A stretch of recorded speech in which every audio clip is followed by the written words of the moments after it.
wassalatu wassalamu ala asyrafil anbiya wal mursalin wa ala alihi washabbihi ajma'in. Qala rabbi shrah li sadri wa yassir li amri wahlul 'uqdatam min lisani yafqahu qawli. Amin. Jadi sebelum kita mulakan, qala Allah Ta'ala, a'udzubillahi minasyaitonir rajim. Ya ayyuhalladzina amanu taqullaha haqqa tuqatih wa la tamutunna illa wa antum muslimun. Sadaqallahul azim. Ni. Ya. Ayat ni macam dibaca macam kami tu. Betul. Ni ayat yang sentiasa saya pegang kerana ada masuk haqqa tuqatih. Untuk mengajak diri sendiri, kerana telinga yang paling dekat dengan mulut yang mengatakan adalah telinga kita sendiri.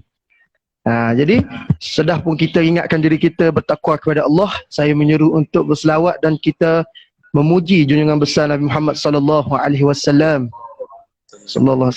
Jadi tanpa melengahkan masa Ustaz, kita membuka dengan Ummul Furqan Al-Fatihah. A'udzubillahi minasyaitonirrajim. Bismillahirrahmanirrahim. Alhamdulillahirabbil alamin. Arrahmanirrahim. Maliki yaumiddin. Iyyaka na'budu wa iyyaka nasta'in. Ihdinas siratal mustaqim. Siratal ladzina an'amta 'alaihim. Okey Ustaz, selepas saya memviralkan bunyi yang serama, bunyi macam yang serama. Tak bunyi tu? Ya. Bahaya tu. Okey Ustaz, kita teruskan Ustaz. Jadi setelah saya memviralkan atau memuat naik poster live kita pada malam ini, jadi sambutan yang agak menarik dan yang amat baik juga daripada netizen-netizen yang memperlihatkan poster kita. Jadi mereka, kita teruskan kepada soalan faraid yang pertama yang saya terima daripada guru yang dirahsiakan tempatnya. Dia mengata, salam Ustaz, sekolah tahfiz kami terdiri di atas tanah wakaf sebanyak 1 hektar dan dibeli 1 hektar, jumlahnya 2 hektar. Tiada perjanjian hitam putih yang dilakukan. Setelah kematian tuan tanah, anaknya menuntut balik tanah yang diwakafkan tanpa perjanjian hitam putih itu. Bagaimanakah cara untuk kami memiliki tanah itu dan menyelamatkan tahfiz kami yang telah didirikan selama 3 tahun? Silakan Ustaz. Baik, Assalamualaikum warahmatullahi wabarakatuh.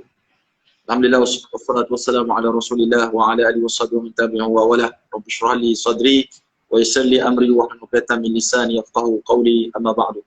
Terima kasih kepada saudara Ustaz Hafizuddin Din SQ selaku Mudir Mahat Hafiz Vocational Baitul Dia, dan saya hormati anak-anak pelajar yang berada dalam dewan kita, surau kita pada hari ini.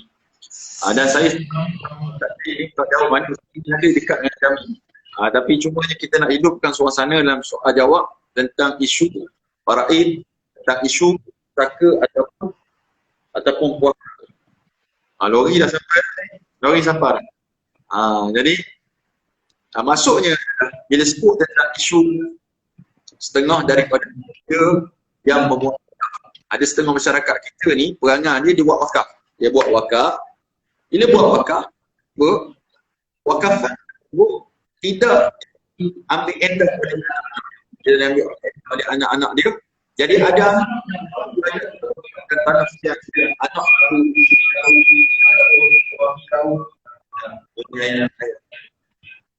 dia kena duduk. Nama tu kena duduk nanti. Okey, kau tadi ngajak sila.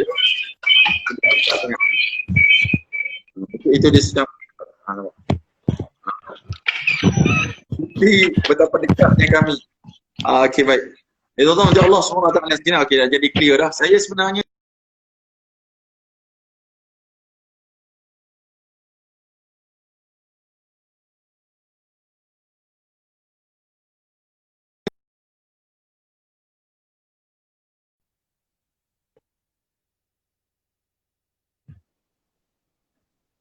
lepas sejam lagi. Okey. Oh, sejam lagi ya. Okey, jadi siaran tertunda. Kokuting yang diasaskan oleh Ustaz Syed sudah sampai. Jadi kita tunggu buat sementara. Jadi alhamdulillah hari ini kita menunggu jawapan-jawapan yang akan disampaikan oleh pencetus Ummah Syed, yakni seorang penceramah bebas yang telah memasuki pertandingan televisyen, iaitu daripada pencetus Ummah dan mendapat Johan musim ketiga 2015. Jadi siapa yang tidak mengenalinya, insya-Allah sama-sama kita mengenalinya. Seorang yang tawaduk, yang sangat pemurah, dan sangat berilmu. Sangat-sangat berilmu. Kerana di akhir zaman ini ilmu yang akan ditarik oleh Allah Subhanahu Wa Taala ialah ilmu faraid. Ilmu faraid ini antara ilmu yang mana orang bila mati tidak mengikut saluran yang benar. Kerana itulah ada pelbagai masalah, pelbagai isu yang timbul tentang faraid, tentang harta si mati. Jadi sebenarnya bila melibatkan orang yang telah mati ini, dia menjadi masalah dan juga menjadi keberatan kepada orang yang telah meninggalkan kita. Jadi untuk mengelakkan perkara yang tidak diingini selepas kita mati, kita belajar dan salurkanlah harta kita yang masih hidup ini dengan kaedah faraid yang disediakan oleh agama Islam, insya-Allah.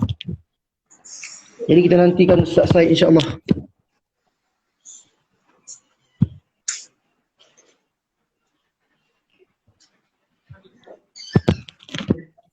Jadi sambil-sambil itu siapa yang sedang menonton, insya-Allah kita akan tunggu Ustaz Said. Okey, alhamdulillah.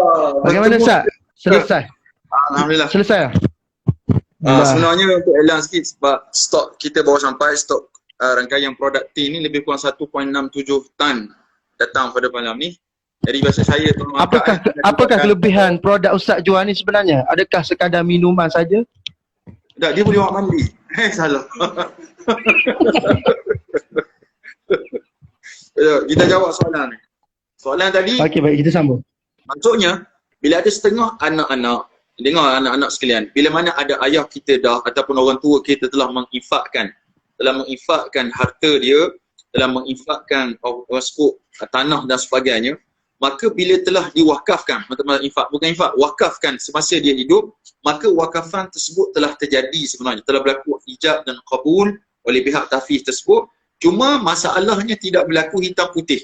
Bila tak berlaku hitam putih, adakah tidak menjadi wakaf tersebut? Jawapannya tetap menjadi. Cumanya mereka boleh nak eksploitasikan suasana ataupun keadaan yang menyebabkan anak-anak nak ambil kesempatan nak jual ataupun nak ambil milik balik tanah tersebut. Maka jawapan yang pertama adalah haram kepada anak-anak mengambil tanah yang telah diwakafkan oleh orang tua dia.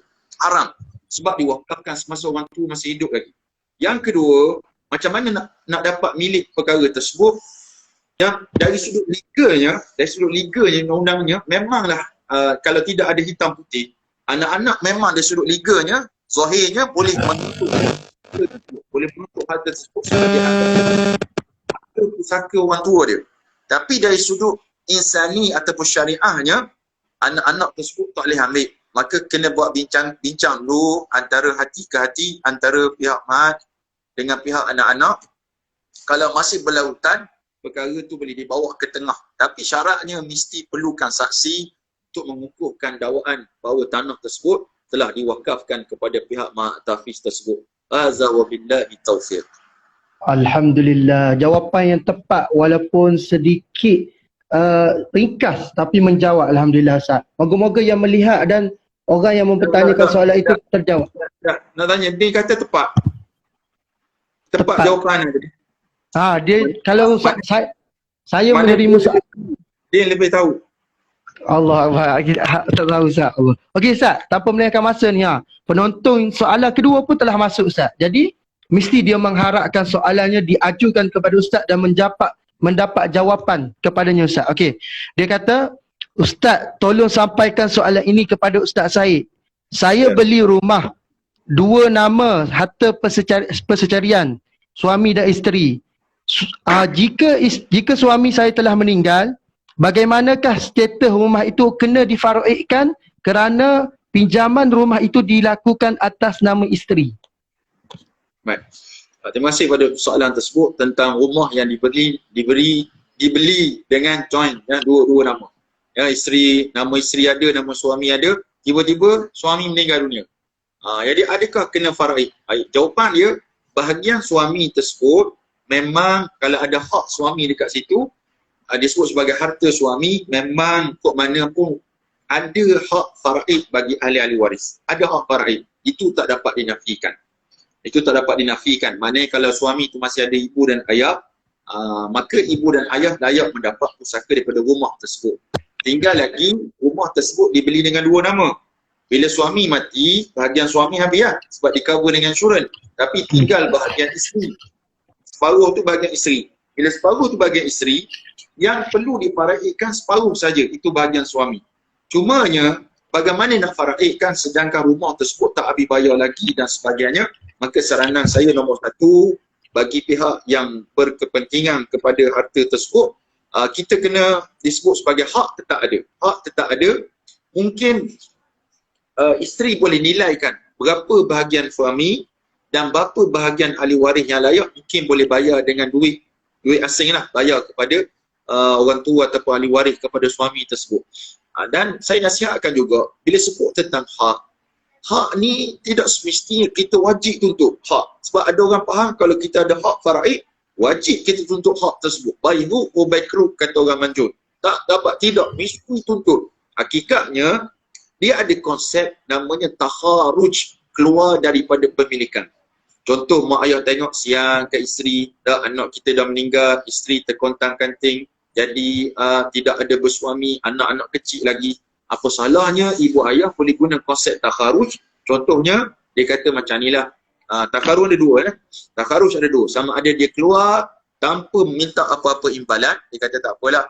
Abah dengan mak tak say apa satu. Tak say apa-apa pun daripada rumah mak yang meninggal ni. Ambil kamu lah minah. Dia kata tak apa. Maka itu takharuj. Ada juga takharuj yang kedua, iaitu dia minta untuk keluar, tak nak gapa-gapa, tak nak apa-apa, tapi dengan imbalan. Dia kata, tak apalah abah tak say rumah ni, tapi bagilah Ferrari mak tu bagi ke abah. Contoh, dia nak imbalan. Bagilah motor Honda Thing bagi ke abah. Contoh, tak beli 500 tak say jual. Contoh. Baik. Sejuk. Okay, Alhamdulillah, Allah Akbar. Okay, terima kasih kepada Ustaz. Dua soalan yang ditanya, Alhamdulillah dua-duanya menjawab apa yang ditanya, insya-Allah. Jadi kepada sesiapa yang ingin bertanyakan soalan, jika ada ruang dan peluang setelah selesai semua soalan yang ditanyakan ini, maka insya-Allah saya akan bacakan dan ajukan kepada panel kita pada malam ini, insya-Allah. Okey, soalan seterusnya Ustaz. Ustaz, saya ada 8 adik-beradik dan ayah kami meninggalkan sebidang tanah. Ayah kami meninggal dunia pada tahun 2018. Pada tahun 2015, seorang daripada adik-beradik kami telah membuat cagaran tanah itu ke atas perniagaannya. Adakah kami boleh menerima keuntungan di atas perniagaannya daripada tanah yang dicagarkan untuk menguruskan perniagaannya? Silakan Ustaz. Baik, terima kasih pada soalan tersebut. Saya akan menjawab mengikut kefahaman saya lah. Yang pertama, bila mana tanah tu dicagar dan ayah pun, kalau tanah tu milik orang tua kita dan orang tua tu bagi tanah tersebut untuk dicagarkan kepada salah seorang anak dia, maka kemudian orang tua tu mati. Tanah tu statusnya ialah tanah pusaka. Statusnya tanah pusaka. Maka ada hak kepada seluruh ahli waris untuk mendapat daripada hak tanah pusaka tersebut. Tinggal lagi tanah tersebut dicagarkan. Tanah tersebut dicagarkan untuk diniagakan. Dicagarkan dapat duit seketul, ibarat kita ada barang kemas, kita pergi gadai dekat Ar-Rahnu dan sebagainya, maka gadaian tersebut, harta tersebut milik Ar-Rahnu sekarang. Maka adakah soalan dia, adakah kita boleh ambil sebab dia buat bisnes, adakah kita boleh ambil daripada keuntungan tersebut? Jawapan kita ialah yang pertama, kita kena banding beza hak pusaka dengan hak perniagaan. Hak pusaka tak dapat dinafikan daripada tanah tersebut, memang ada hak bagi adik-beradik. Tinggal lagi, tanah tersebut telah dicagarkan kat bank. Mana telah jadi hak bank. Kok mana pun mesti mendapatkan kembali bahagian-bahagian daripada tanah tersebut. Adapun kalau nak ambil daripada duit keuntungan perniagaan, maka yang ni tidaklah termasuk sebagai harta pusaka bagi si mati. Sebab dia hanya pinjam duit, pinjam tanah tu untuk dipinjamkan, maka sayugianya bagi adik yang meminjam ataupun saudara yang meminjamkan tanah tersebut, mesti dia bertimbang rasa. Dia tahu dah adik-beradik tak dapat pusaka dengan sebab tanah masih berada di bank, maka nombor satu saranan saya, mesti segera menembus balik tanah tersebut. Satu. Yang kedua, dalam tempoh tersebut, ihsan dia ada keuntungan, bagilah kepada waris-waris juga, tapi bukan sebagai pusaka, tapi sebagai pemberian ihsan daripada dia tu sendiri. Sebab dia kena bertimbang rasa tanah yang dia ambil itu adalah tanah milik keluarga dia. Allahu Akbar. Okey, jadi siapa, sekali lagi saya ulang, jika ada masa dan ruang insya-Allah saya bacakan komen dalam persoalan. Okey Ustaz, seterusnya ada dua soalan lagi. Assalamualaikum. Saya nak minta dia ni, nak minta tangguh sebentar. Lagi tengok balik stok-stok tersebut. Saya akan datang sebentar lagi. Jangan Okey insya-Allah. Okey insya-Allah. Okey, sambil-sambil itu kalau untuk pengetahuan semua, Ustaz Said Bakri ataupun Piu Said ini telah pun melakukan perniagaan iaitu kokotin dan produk rangkaian tin. Ada halik tin yang sesuai, yang saya suka minum dua perkara. Iaitu white tin coffee, kopi putih yang sangat menarik untuk kita minum waktu malam. Saya cuba hadiahkan kepada ibu bapa saya dan alhamdulillah kedua-dua mereka menyukai kopi itu. Jadi tuan-tuan yang ingin dapatkan kopi itu boleh terus kepada Instagram Ustaz Said dan tanyakan terus. Yang kedua, kokotin. Kokotin ni ialah salah satu produknya yang untuk mengelakkan kita sembelit. InsyaAllah dengan ikhtiar kita amalkan gantian kepada produk-produk Milo dan sebagainya. Jadi sekali lagi saya ulang kepada semua yang menonton pada malam ini, insyaAllah siapa-siapa yang nak tanyakan soalan tentang hukum hakam harta pusaka, bolehlah ajukan di ruang komen. Jika ada ruang masa dan peluang, saya akan bacakan dan insya-Allah Piu saya akan jawab soalan yang kita ajukan pada malam ini insya-Allah.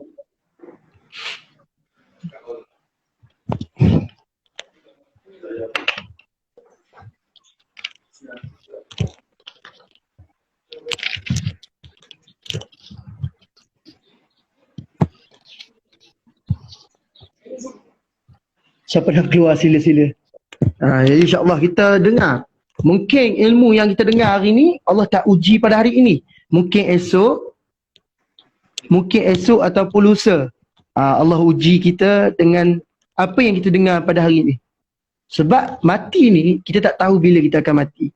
Tiada siapa pun boleh memberitahu bila waktu kematian kita. Mungkin kita tanya orang, bilakah kau lahir? Dia boleh sebut 2 hari bulan 8 tahun 2000. Bilakah kamu lahir? Dia ada tarikh lahir. Tapi tak ada seorang pun tahu tarikh meninggalnya. Andai kata seorang itu mengetahui tarikh meninggalnya, nescaya sehari sebelum ataupun waktu dia tahu dia akan meninggal, dia akan bertaubat kepada Allah SWT. Okey, jadi kita sudah sampai. Okey, insya-Allah. Tawar kepada Adnan sikit. Belilah kokotin, ratus saja pun sedap. InsyaAllah. Jadi bolehlah lawati Instagram Ustaz Said untuk mendapatkan kokotin di setiap ejen dan stoki yang disediakan. Okey Ustaz, soalan seterusnya boleh ke Ustaz? Patut elang lalu kat bawah. Kokotin. Plastik. Okey, kita sambung soalan seterusnya Ustaz. Soalan agak semakin rancak insya-Allah. Perbualan ataupun ilmu yang kita sampaikan pada malam ini pun semakin rancak jawapannya. Assalamualaikum Ustaz. Kami sudah kahwin hampir 20 tahun. Kami tidak direzekikan zuriat anak. Jika saya meninggal, suami meninggal, saya ingin menyerahkan semua harta saya kepada isteri saya tanpa ada waris lain menuntutnya. Bolehkah dan bagaimanakah cara untuk melaksanakan kaedah ini, Ustaz? Baik, bismillahirrahmanirrahim. Terima kasih pada persoalan yang diberikan. Anak-anak sekalian minta tolong senyap sikit. Irsyad Fatawa. Ya. Baik. Bila sebut tentang pemberian semasa hidup, pemberian semasa hidup yang terbaik sekali disebut sebagai hibah. Hibah ni mana hadiah ataupun sedekah kita beri kepada seseorang. Beza dia, sedekah kita beri kepada orang yang lebih status bawah daripada kita. Kalau hadiah kita beri kepada orang yang sama taraf ataupun lebih daripada kita. Dalam situasi ni, kalau tanya saya nak bagi kepada isteri saya saja kalau saya mati. Kalau saya mati, saya nak bagi ke isteri saya saja. Jawapannya, pertama saya sarankan kalau macam tu, betulkan niat. Nombor satu, betulkan niat. Betulkan niat. Apa betulkan niat tu? Jangan kita niatkan kita nak bagi ke isteri semata-mata untuk mengelak daripada adik-beradik kita dapat. Sayang sangat ke isteri, nak bagi semua ke dia. Jangan niat macam tu. Sebab dalam Quran Allah Subhanahu Wa Taala telah menyebut hak adik-beradik pada ayat ke-12 dan ayat 176 daripada surah An-Nisa. Allah cerita tentang satu persatu tentang hak adik-beradik. Bahkan Allah menyebut dalam ayat An-Nisa juga Allah Subhanahu Wa Taala kata, abaukum wa abnaukum la tadruna ayyuhum aqrabu lakum naf'a. Bapa kamu, anak-anak kamu, kamu tak tahu siapa di kalangan mereka yang lebih bermanfaat kepada kamu. Maksudnya kalau persoalan ditanya semasa hidup apa yang terbaik, iaitulah tuan boleh menghibahkan kepada isteri semasa hidup. Cuma betulkan hibah tersebut bukan untuk mengelak faraid diberi kepada adik-beradik. Cuma kita kata sekadar untuk kita berikan kasih sayang kita kepada isteri sebab kita sayang pada dia dan sebagainya. Bukan niat hati kita untuk kita tak nak bagi pada adik-adik kita rasa harta kita tersebut. Allahu a'lam bis-shawab. Alhamdulillah. Jadi bagi kita sebagai hamba Allah tidak lari untuk mengikut perintah dan syariat yang Allah telah tetapkan dalam Al-Quranul Karim. Jawapan yang sangat menjawab, Ustaz. Terima kasih. Okey, Ustaz. Soalannya seterusnya, sahabat kita yang baru saja menganut agama Islam yang dapat daripada Facebooknya nama dirahsiakan. Dia kata, Assalamualaikum Ustaz. Saya seorang mu'alaf yang baru menganut agama Islam. Mak ayah saya tidak Islam. Adakah jika saya mati, harta saya difaraidkan kepada ibu bapa saya yang bukan beragama Islam? Terima kasih. Kepada saudara kita yang baru kembali ke jalan Allah Subhanahu Wa Taala, saya ucapkan tahniah terbaik dan sebagainya. Baik. Jawapannya, kalau dia seorang non-Muslim bila masuk Islam dan keluarga dia, mak ayah masih lagi kekal dalam agama tidak Islam ataupun kafir, maka bila mana mati si fulan yang telah Muslim tersebut, adakah mak ayah dia dapat pusaka? Jawapannya, pusaka tidak diwarisi oleh orang kafir daripada orang Islam. Dan orang Islam tidak boleh mewarisi harta daripada mak ayah dia yang masih lagi kafir. Tak boleh saling mewarisi antara satu sama lain. Cuma dia boleh meninggalkan wasiat ataupun membuat hibah untuk kalau dia nak beri kepada kedua orang tuanya. Hadza wabillahi taufiq. Okey, Ustaz. Ni ada soalan daripada penonton, Ustaz. Jika isteri kematian suaminya tuntut harta sepecarian tu untuk apa? Dan atas harta apa yang dikatakan sepecarian itu? Mohon pencerahan. Harta sepecarian ni ataupun singkatannya HS. Kalau Ustaz Din HQ, dia HS. Harta sepecarian. Harta sepecarian ni harta yang kita perolehi ataupun dapat dalam tempoh perkahwinan seseorang. Contoh, saya sebelum berkahwin, saya ada basikal lajok. Sebiji basikal lajok. Main lajok dalam kawasan Manjul, contoh. Memang hebat. Orang sebut pergi Ustaz, kaki lajok, contoh. Kemudian saya pun berkahwin. Daripada basikal lajok, saya ada motor lajok. Terlajok lari motor dan sebagainya. Ada harta, ada rumah, ada lori, ada van jenazah. Semua ada belaka. Maknanya selepas saya kahwin, saya bina harta yang cukup banyak. Maka harta sepecarian, yang kita sebut itulah harta yang kita dapat dalam tempoh perkahwinan. Walaupun isteri kita tak kerja. Kan ramai orang cakap kat luar, isteri kamu kerja apa? Isteri saya tak bekerja, suri rumah tangga. Sedangkan suri rumah tangga ni tuan-tuan, itulah pekerjaan profesion yang paling berat sekali. Sebab dia 24 jam non-stop. Suami balik pukul 3 pagi, nak minum kokotin, buat. Bangun 4 pagi, nak minum tin white coffee, buat. Bangun pukul nak minum big tin pula, buat. Semuanya tin belaka produk Puresight. Saya nak sebutnya, terpaksa buat. Jadi walaupun isteri tidak bekerja, hakikatnya dia boleh menuntut harta sepecarian. Nak menuntut untuk apa? Okey, untuk apa? Biasanya tuan-tuan Allah SWT sekalian, biasanya, tolong kod kata-kata saya ni, biasanya orang menuntut harta sepecarian dalam dua situasi. Yang pertama, kalau kes tidak ada zuriat. Dia menikah lama, usaha dah. Pergi sana Tok Bomo ni, pergi jumpa doktor, pakar tu, pakar ni, semua pergi belaka. Dah pergi Mekah doa, tak dapat. Pergi ke Las Vegas pun doa, tak dapat juga. Mana punya sungguh nak berdoa tapi tak dapat anak. Dia dapat anak kucing yang 4-5 ekor depan rumah. Jadi, macam mana nak buat? Dalam kes seperti tersebut, maka dia boleh pergi menuntut harta sepecarian. Isteri boleh tuntut ataupun suami. Harta sepecarian ni boleh dituntut oleh suami atau isteri saja. Ingat suami atau isteri saja. Baik. Yang kedua situasi, kalau suami itu banyak syarikat. Masuk banyak syarikat ni, banyak cawangan. Di Perak ada seorang, di Pasir Mas seorang, di Kota Baru seorang, di Terengganu seorang, 4 orang. Tak boleh lebih, sampai 5, 6 tak boleh, 4 orang. Banyak sangat cawangan. Maka isteri boleh menuntut harta sepecarian, especially isteri tua lah. Isteri tua, dia boleh pergi menuntut sebab biasanya Dia tak kahwin lagi. Biasanya Belum. orang lelaki ni, dia berkahwin lebih dalam keadaan dia sudah stabil hidup dia. Anak-anak dah besar, perut dia pun semakin besar dan sebagainya, gaji pun besar. Maka waktu itulah langkah dia pun semakin besar untuk mendapatkan cawangan-cawangan tertentu. Maka isteri yang dalam situasi macam ni, dia boleh pergi menuntut harta sepercarian. Tuntutan harta sepercarian tidak wajib, tetapi boleh dituntut jika ada harta bersama. Hadza wabillahi taufiq. Oh, Alhamdulillah, jazakallah Ustaz. Allah Akbar. Terasa berat nak berkahwin setelah dengar harta sepercarian, cawangan-cawangan yang telah dibuka. Jadi itulah rangkaian kehidupan kita. Jadi Ustaz, ada kita raikan soalan daripada penonton Khasi. Dia tanya, Assalamualaikum Ustaz, apakah hukum faraid dan bagaimana pembahagian harta faraid? Okey, mungkin untuk saya pun boleh saya refresh dan ingat balik apa tentang hukum persyariatan faraid dan bagaimana pembahagian harta faraid. Silakan Ustaz. Ini soalan yang sangat besar. Kalau jawapan ni memakan masa yang sangat panjang untuk menjawabnya, sebab kita pun terhad masa sebenarnya ya saudara sekalian. InsyaAllah kita boleh buat episod kedua, episod ketiga sampai episod yang banyak-banyak macam sinetron TV3 tu insyaAllah. Jadi jawapan yang faraid 7 hari bersama Pius Said. 7 hari belajar sampai tepu. Baik. Nak sebutnya cerita faraid ni ialah kadar. Faraid maksudnya kadar ataupun ketentuan yang mana Allah Subhanahu Wa Taala telah menentukan kadar tertentu kepada ahli waris yang layak untuk menerima harta pusaka bila berlakunya sesuatu kematian.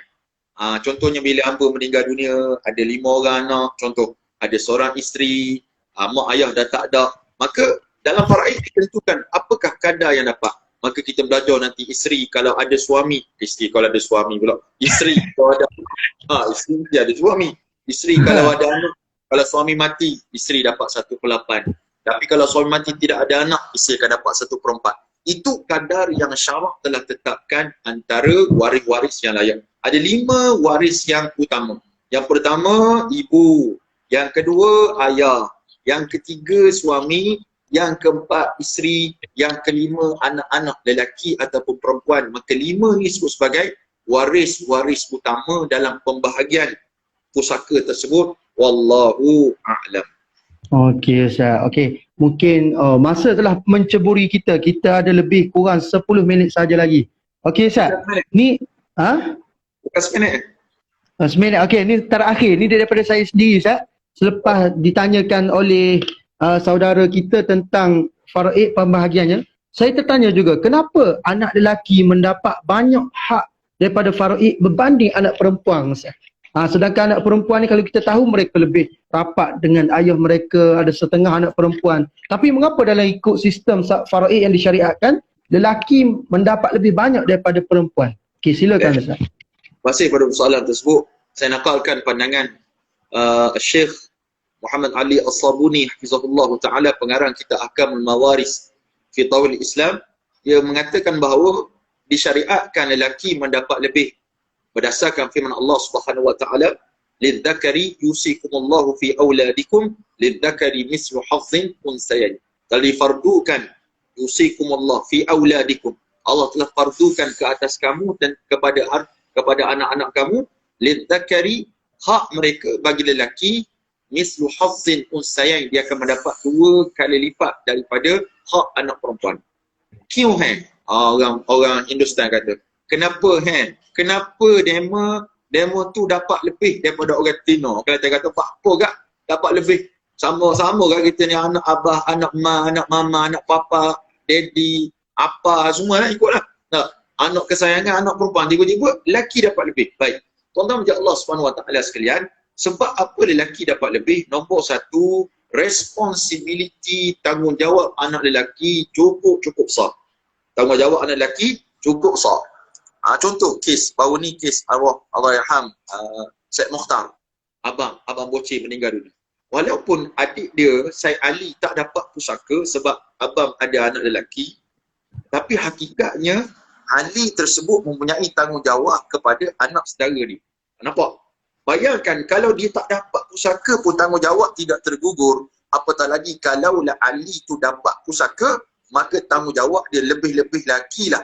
Saya adik-beradik ada 7 orang. Saya adik-beradik ada 7 orang. 2 lelaki, 5 perempuan. Bila kakak saya susah, saya sebagai adik-beradik lelaki ni tidak boleh lepas tangan. Walaupun kakak ada suami, walaupun kakak ada anak-anak lelaki, tapi kita sebagai adik-beradik dia kena cakna pada mereka. Maksudnya tuan-tuan Allah Subhanahu Wa Taala, hak pusaka, kadar yang dapat kepada kita, harta-harta tersebut, dia bukan datang biasa-biasa bosku. Dia bukan datang saya saja macam tu. Dia datang dengan tanggungjawab. Tanggung di dunia, jawab kat mana? Jawab kat mana dia? Akhirat kita akan jawab tanggungjawab. Ada orang kata jawab kat Facebook. Sebenarnya jawab kat akhirat. Jawab kat akhirat. Bagaimana keadaan manusia yang durhaka kepada Allah Subhanahu Wa Taala, dia dapat harta pusaka, dia meninggalkan adik-adik perempuan. Ingat tuan-tuan Allah Subhanahu Wa Taala, kenapa dapat lebih? Sebab tanggungjawab seorang lelaki lebih daripada seorang perempuan. Hakikatnya kalau faham isu ni, tidak ada golongan wanita yang teraniaya. Sebab apa? Dia ada wali-wali, dia ada adik-beradik lelaki dia, abang, adik yang akan defend dia, yang akan jaga dia. Walaupun dia seorang andartu, anak dara tua, walaupun dia seorang janda ataupun dia seorang isteri kepada seseorang, kalau dia susah, adik-beradik lelaki dia kena bantu dia. Sebab itu tanggungjawab sebagai seorang lelaki. Azza wa billahi taufiq. Okey Ustaz, saya minta maaf Ustaz, saya nak minta izin, ada satu soalan yang dia teringin sangat nak tanya Ustaz. Jadi Ustaz jawab secara ringkas kerana masa kita sangat terhad Ustaz. Dia kata kami ada 4 adik-beradik, ada 2 buah rumah peninggalan arwah ibu kami. Ayah kami menyuruh kami menandatangan surat untuk tanda tangan surat bagi penama ayah. Bolehkah kami tidak mahu menandatangan? Adakah ia dianggap berdosa Ustaz? Silakan soalan terakhir. Baik. Penama hanya wasi. Penama hanya wasi ataupun pemegang amanah. Bukan pemilik mutlak kepada perkara tersebut. Tapi kalau berlaku kes, pergi ke pejabat pusaka, ayah suruh isi borang 14A, dia kata isi nama ayah seorang ayah. Mu tak payah isi lah. Mu kena sikoh dengan ayah. Yang tu di sana, anak-anak ada hak untuk membantah, untuk beri kepada ayah seorang saja. Sebab apa boleh membantah? Sebab anak-anak ada hak. Tidaklah dikira sebagai anak durhaka kalau mereka membantah tidak setuju. Tapi biarlah tidak setuju tersebut dengan cara yang baik. Cakaplah baik-baik kepada ayah. Cakap ayah kami risau kalau ayah ni, kalau ayah pula ni, kalau ayah nikah lepas ni, kalau ayah macam ni. Kita kena cakap baik-baik dengan dia. Tapi jangan kita membentak, menjerekah dan sebagainya yang akan menyebabkan hati ayah pula terluka. Maka ibaratnya orang Melayu kata menarik tali, menarik rambut. Benar, daripada tepung, di sebalik tepung. Kokoting tidak bercerah, rambut tak putus. Okey Ustaz. Okey, alhamdulillah Ustaz. Terima kasih atas menerima jemputan saya pada malam ini Ustaz. Okey Ustaz. Okey. Pesanan daripada penonton, dia kata tolong save live IG ini Ustaz untuk saya tonton untuk masa hadapan. Okey, insya-Allah atas keizinan Ustaz saya. Kalau Ustaz saya izinkan untuk save, maka dia akan save insya-Allah. Jadi Ustaz, kita tutup di sini saja Ustaz. Saya ucapkan terima kasih kepada Ustaz kerana menerima jemputan saya daripada jauh. Okey Ustaz Boleh nak cakap sikit sebelum menutup ni? Boleh Ustaz. Saya beri laluan sebelum Ustaz tutup. Tafadhal mashkura. Ucapkan terima kasih kepada Al-Fadhil Ustaz Hafizuddin, seorang ustaz muda yang saya beri kepercayaan untuk beliau menjaga mahat kami, Mahat Tahfiz Vocational Baitul Riyad. Jadi tuan-tuan Allah Subhanahu Wa Taala sekalian, kalau ada apa-apa persoalan nak tanya tentang motivasi, motivator, motivasi dan sebagainya, boleh tanya dengan Ustaz Hafizuddin dan sangat hebat. Dia ada satu lagu azan yang sangat hebat daripada Astagfirullah. Nanti saya akan upload dalam Instagram saya, azan Ustaz Hafizuddin. Bunyi sedap insya-Allah. Assalamualaikum warahmatullahi wabarakatuh. Ikut hati mati, ikut rasa binasa, minum kokotin, latah saja sedap. Beres boh. Assalamualaikum.